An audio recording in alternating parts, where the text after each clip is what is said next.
پورا کر سکیں۔ ایک بھائی نے فرمایا کہ یہ جو آیت ہے وَلَوْ أَنَّهُمْ إِذْ ظَلَمُوا أَنفُسَهُم جَاءُوكَ فَاسْتَغْفِرُوا وَاسْتَغْفِرُوا اللَّهَ لَوَجَدُوا اللَّهَ تَوَّابًا رَحِيمًا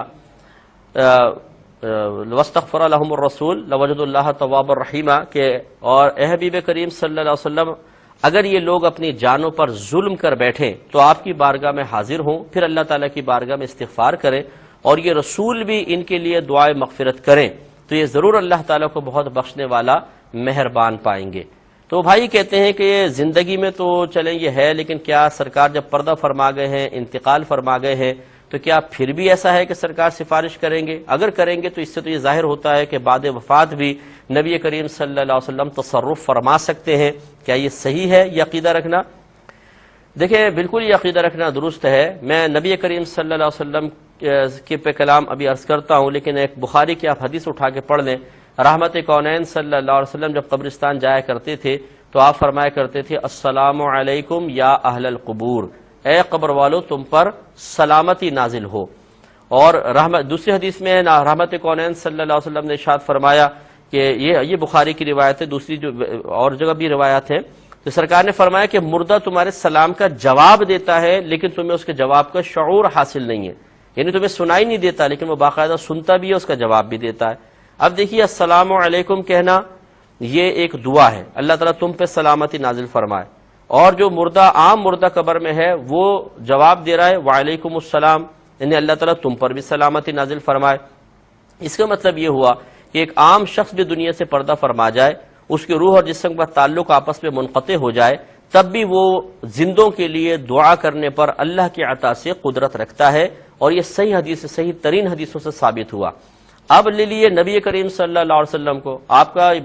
ابن ماجہ میں یہ حدیث پاک موجود ہے، اور علامہ جلال الدین سیوطی صاحب رحمۃ اللہ علیہ نے اس حدیث کو کئی طرق سے روایت کیا ہے۔ الحاوی الفتاوی آپ اٹھا کے پڑھو، اس میں بھی آپ کو ملے گا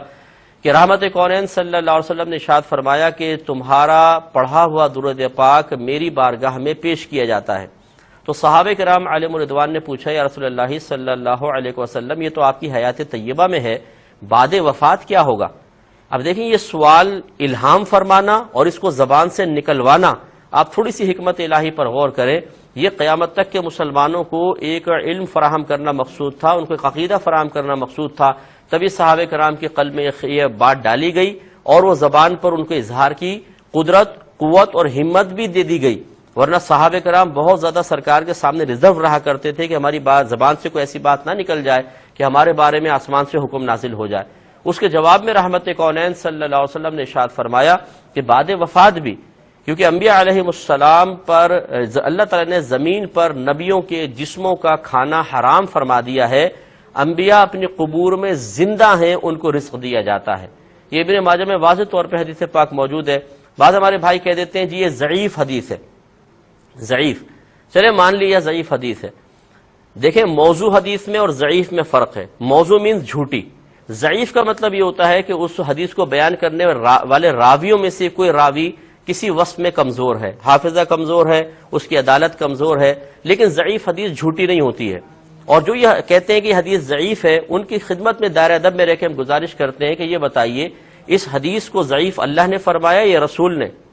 تو جواب میں کہیں گے نہ اللہ نے رسول نے، پھر کس نے کہا؟ وہ کہیں گے علماء حدیث نے، جو حدیث کا علم رکھتے تھے انہوں نے یہ بتایا ہے کہ یہ حدیث ضعیف ہے، چلے مان لیا۔ تو جب ان علماء کی آپ یہ بات قبول کر رہے ہیں کہ یہ حدیث ضعیف ہے، انہی علماء کی یہ بات کیوں نہیں قبول کر لیتے کہ انہوں نے کہا کہ ضعیف حدیث فضائل کے باب میں معتبر ہوگی، اس کا اعتبار کیا جائے گا۔ تو یہ حدیث ضعیف ہے، حدیث ضعیف ہے، حدیث ضعیف کہہ کر لوگوں کو حدیثوں سے دور کرنے کی کوشش کرنا، ان کے مضامین کو بیکار ثابت کرنے کی کوشش کرنا، یہ مناسب نہیں ہے۔ یہی سوال دائرہ ادب میں رہ کر کیا جائے کہ جس حدیث کو آپ کہہ رہے ہیں ضعیف ہے، تو یقینی سی بات ہے کہ علماء کے کہنے سے کہہ رہے ہوں گے، تو علماء کی ایک بات قبول کر لی جائے اور یہ بات کیوں چھوڑ دی جائے کہ وہ کہتے ہیں کہ ضعیف حدیث فضائل کے باب میں معتبر ہے، یعنی ضعیف حدیث سے کوئی فضیلت ثابت کرنی ہو تو باقاعدہ ضعیف حدیث اس بات کا ایک مطلب اس کو بطور دلیل آپ پیش کر سکتے ہیں اور وہ اس کا ایک درجہ رکھتی ہے کہ اس سے آپ فضائل ثابت کر سکیں۔ لہذا معلوم ہوا کہ نبی کریم صلی اللہ علیہ وسلم تو اپنی قبر انور میں حیات ہیں، لیکن ان کی حیات کا شعور ہمیں اس طرح حاصل نہیں ہے جیسے ہونا چاہیے۔ وہ ایک عجیب و غریبی حیات ہے جیسے کہ شہیدوں کے بارے میں نص قطعی قرآن کی کہہ رہی ہے کہ جو اللہ کی راہ میں مارے جائیں انہیں مردہ مت کہو، وہ زندہ ہیں لیکن تمہیں اس کا شعور حاصل نہیں، تو پھر نبیوں کو کی زندگی تو ان سے ارفع و اعلیٰ ہے۔ اس پہ مزید کلام کریں۔